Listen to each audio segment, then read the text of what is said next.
Our next guest feeds hundreds of thousands of people every day.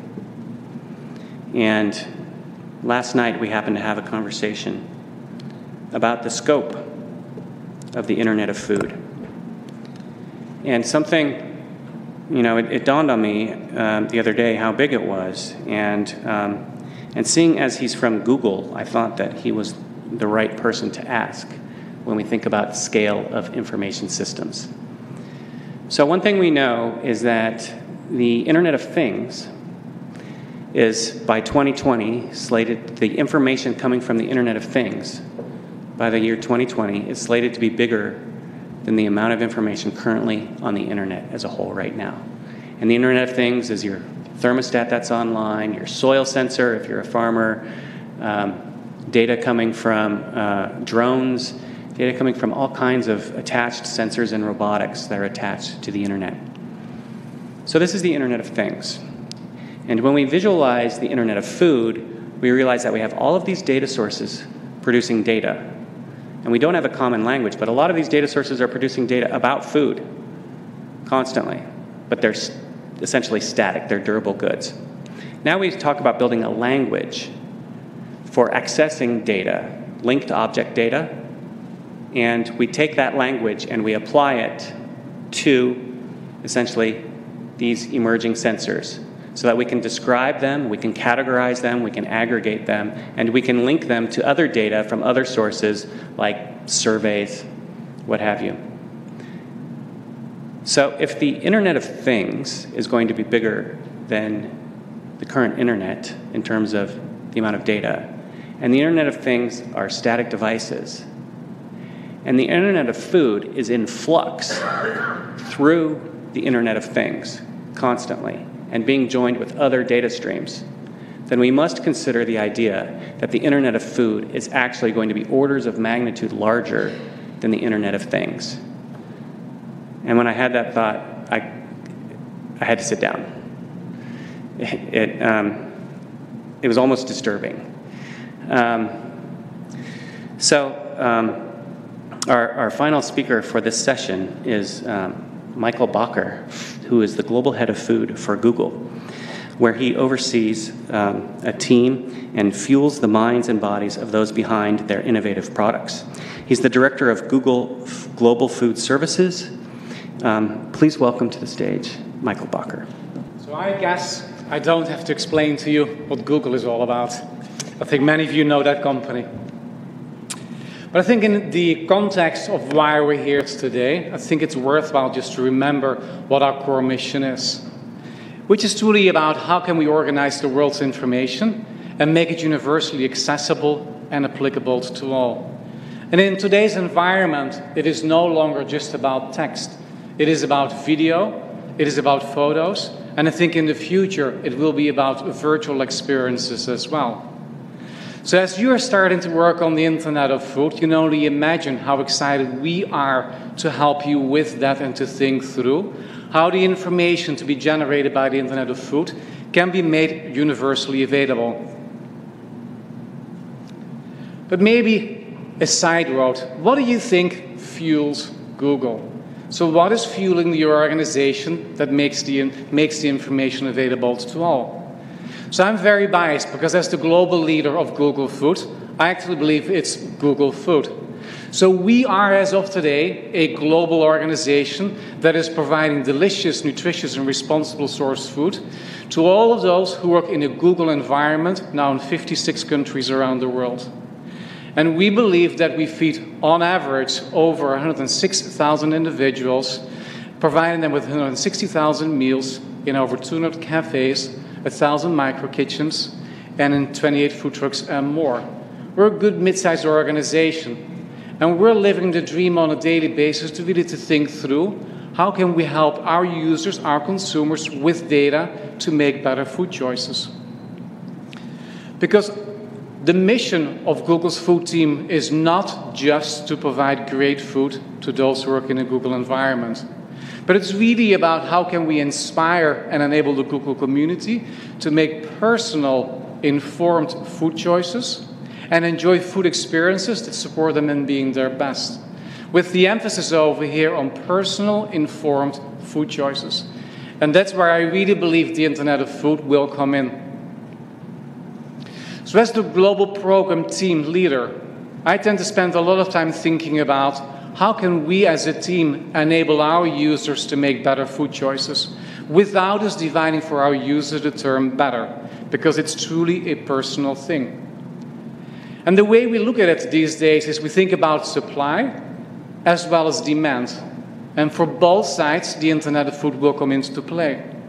So on the supply side, our goal is to offer responsible, transparent, and outcome-enabling food and beverage experiences, services, and products.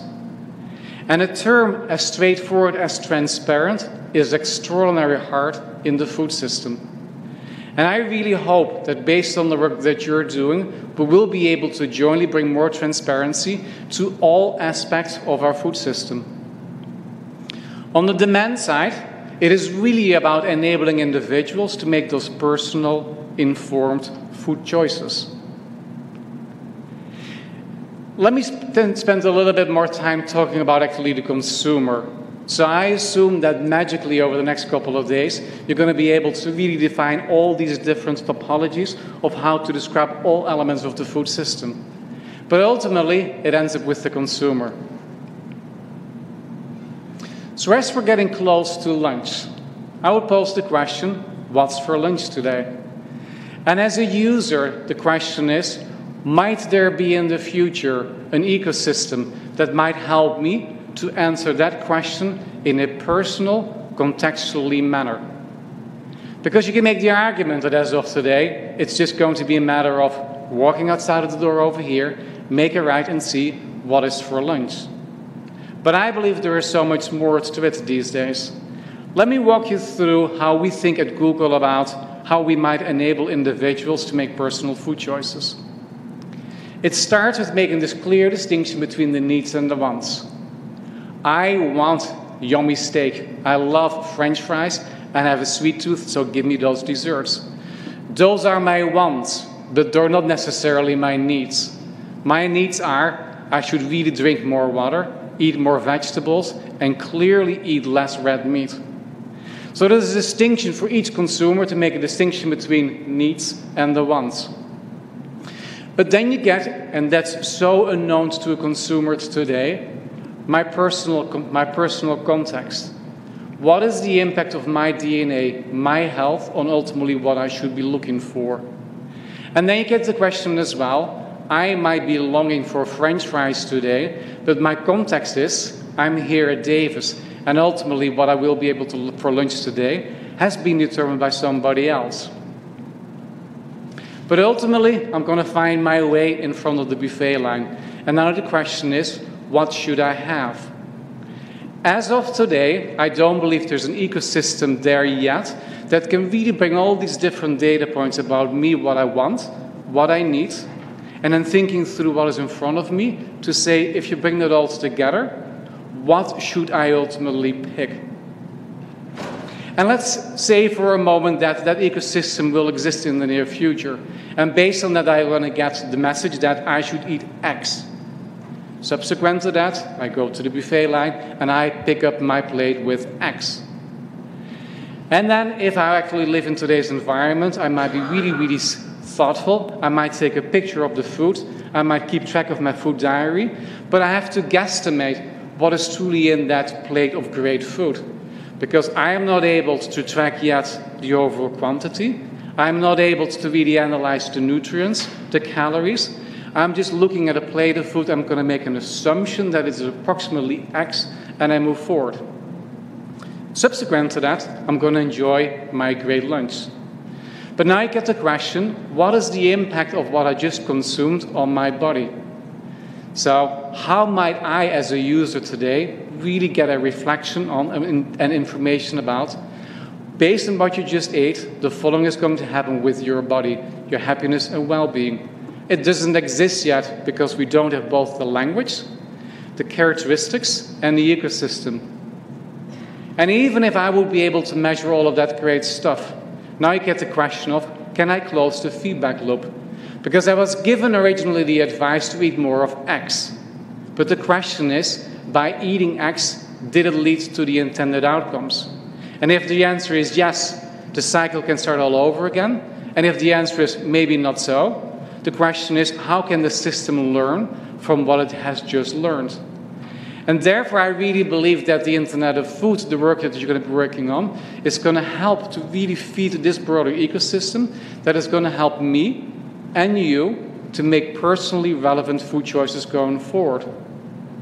And if you're thinking about my world, the world that is going to be driven in the future by artificial intelligence, to me it's crystal clear. The only thing I should ask the Google Assistant, how can you help me for lunch today?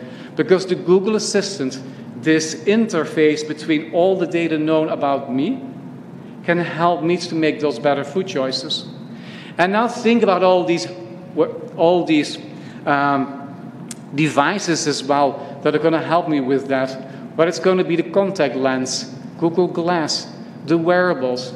I really believe that in the very foreseeable future, there's going to be this magical ecosystem that can track, measure all these data points, but with characteristics that need to be defined by the Internet of Food. So when you would ask me the question, why do I believe in the Internet of Food? I really believe it's going to help us with providing more insights into food transparency.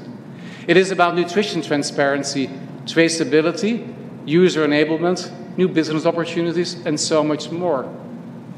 Because just imagine for a moment the following. So let's assume that for lunch today we're going to have this famous chicken breast with great salads.